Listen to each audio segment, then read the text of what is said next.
So I'm Sarah Baumgardner. I'm the Director of Public Relations for the Western Virginia Water Authority. So wastewater epidemiology is the study of wastewater and looking to see what substances are detected in wastewater as far as medications, viruses, illnesses, things that people flush down the drain that they shouldn't be flushing down a drain, and then using that data to learn a little bit about what is going on in the community that a particular wastewater plant or a particular wastewater line serves. So wastewater epidemiology is something that is becoming more commonplace, and the reason it is because scientific testing methods have gotten better.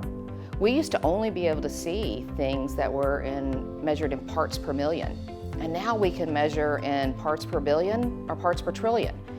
So we're seeing things that are a problem that, maybe they were there before, we just couldn't see them. But now that we're able to detect them, we're able to use that information and help our community.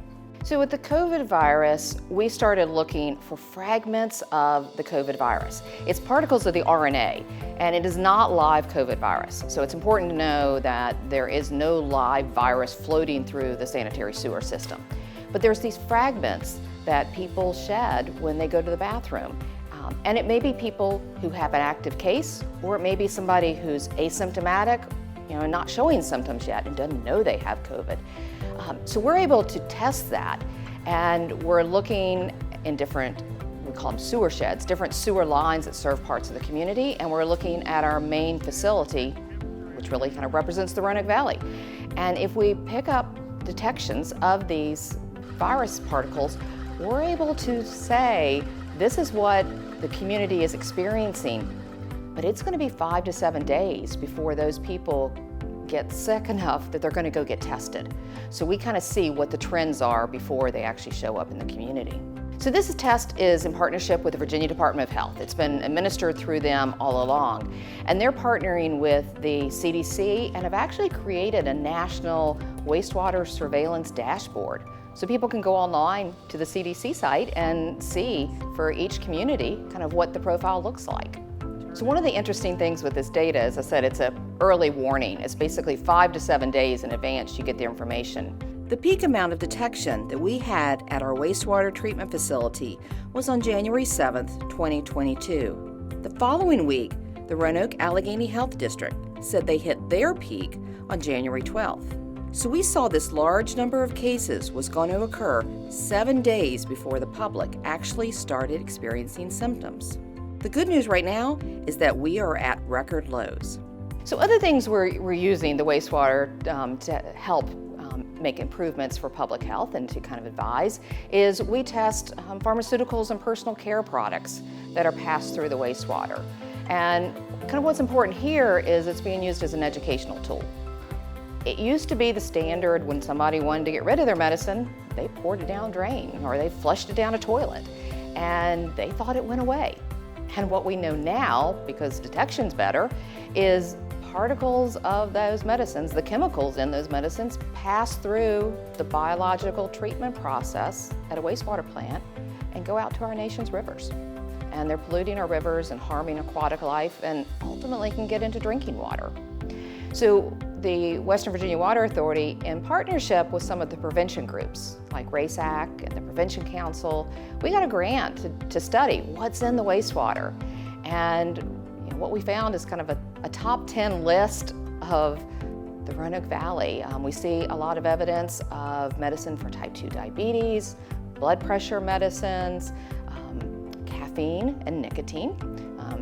Those may not be poured down the drain, but they're metabolites that pass through somebody's system.